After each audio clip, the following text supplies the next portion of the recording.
संतों में एक संत वृंदावन में कहां से आया जिसके सामने दुनिया का हर आदमी झुकता हुआ पाया। क्या श्री प्रेमानंद महाराज की कहानी देवरावा बाबा की तरह है? जज भी पूछ कर फैसला सुना रहा है। जब दोनों किडनी नहीं है तो जिंदा कैसे हैं? क्या संत की विद्या के सामने हार गया है विज्ञान? पिछले कुछ दिनों से सोशल मीडिया पे महाराज प्रेमानंद की वीडियो वायरल है। पंडित धीरेन्द्र शास्त्री की भीड़ से अलग एक संत वृंदावन में बैठा है, जहां शांति से वो जीवन जीने का सबसे सही रास्ता दिखा जाता है। महाराज खुद दावा करते हैं दोनों किडनी फेल है। रात 2 बजे जब वो आश्रम से परिक्रमा के लिए निकलते तो ये भीड़ उनका ऐसे स्वागत क्यों करती? छोटे छोटे बच्चे उन्हें अपना भगवान क्यों मान लेते हैं? जिस संत का न स्वांग है न ही लाखों की भीड़ में वो कथा सुनाते हैं, फिर भी उनकी सच्चाई में ऐसा कौन सा रहस्य है जो आपको कहानी सुनने के बाद वृंदावन जाने पे मजबूर कर देगी? ठाकुर देवकीनंदन महाराज उनके चरणों में लेटकर वंदना करते हैं। विराट कोहली घुटनों पर बैठकर आशीर्वाद लेते हैं। जज उनसे फैसला लेने से पहले राय लेते हैं। मानो दुनिया को एक ऐसा संत मिल गया हो जो आडंबर से दूर किसी ज्ञान की गुफा में विज्ञान को चैलेंज कर रहा है। इसीलिए हम आपको पूरी सच्चाई सुनाते हैं। यूपी के कानपुर में आज से 60 साल पहले बाबा का जन्म कानपुर के सरसौल ब्लॉक के आखिरी गांव में होता है। सिर्फ 10 साल की आयु में स्वामी प्रेमानंद महाराज अपनी माँ से कहते हैं, माँ मैं पढ़ाई नहीं गीता पढ़ना चाहता हूँ, रामायण को समझना चाहता हूँ, भगवान को मानने से पहले समझना चाहता हूँ। मैं घर छोड़कर आश्रम में भगवान से मिलने जाता हूँ। माँ को लगा बेटे को किसी ने कुछ बताया होगा, पिता को लगा उसने किसी संत की बात सुन ली होगी, पर प्रेमानंद महाराज के दिल का कनेक्शन भगवान से था। स्वामी प्रेमानंद महाराज ने घर छोड़ दिया। 10 की उम्र में मोक्ष की नगरी काशी में भगवान से मिलने की अभिलाषा लेके पहुँच गए।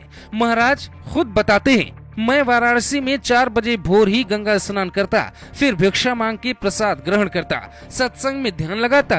वाराणसी में संतों की नगरी है, उनके साथ रहता। जिस दिन भिक्षा नहीं मिलता उस दिन गंगा जल ग्रहण कर ही भगवान का अनुसरण करता। कहते हैं इरादा अगर बड़ा हो तो हौसला भी चट्टानी होना चाहिए। भगवान को आना पड़ता है, बस भक्त को बुलाने का सही तरीका पता होना चाहिए। और यहीं से कहानी की शुरुआत होती है। एक अज्ञानी बालक के महान संत बनने की कहानी की शुरुआत। वाराणसी में गंगा की गोद में सोए प्रेमानंद महाराज को एक दिन सपने में भोलेनाथ आते हैं और कहते हैं, तुम यहाँ क्या खोज रहे हो? तुम्हें भगवान से मिलना है तो वृंदावन जाओ। बाबा ने दूसरे ही दिन रास्ता नाप दिया और फिर वृंदावन पहुँचे तो जिंदगी दूसरा अध्याय लिखने को तैयार थी।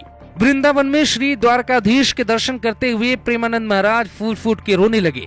मंदिर में बाकी भक्तों ने देखा एक जवान बालक संत के रूप में भगवान को निहार कर रो क्यों रहा है। सत्संग राधा बल्लभ संप्रदाय से लगाओ। भगवान में आस्था ने उनकी उम्र के साथ उन्हें एक वरदान दिया। 35 साल की उम्र में उनकी तबीयत अचानक खराब हुई। बाकी आश्रमों में खबर पहुंची, बाबा अब नहीं बचेंगे। डॉक्टर ने रिपोर्ट देखी और कहा, बाबा से 5 साल आपके पास बचे हैं, आपकी दोनों किडनी फेल है, मुश्किल है आपका बचना।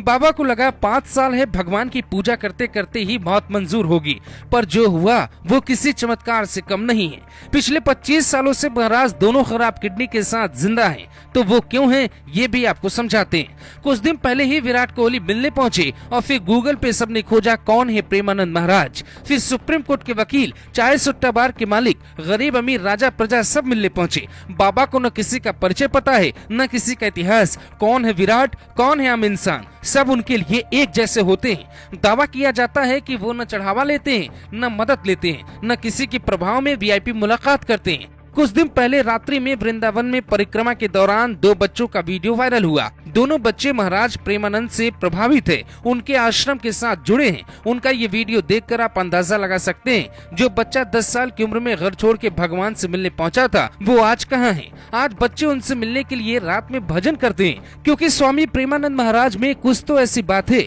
जो आज के युग के बाबाओं में नहीं होती है। Bureau report, global Bharat TV.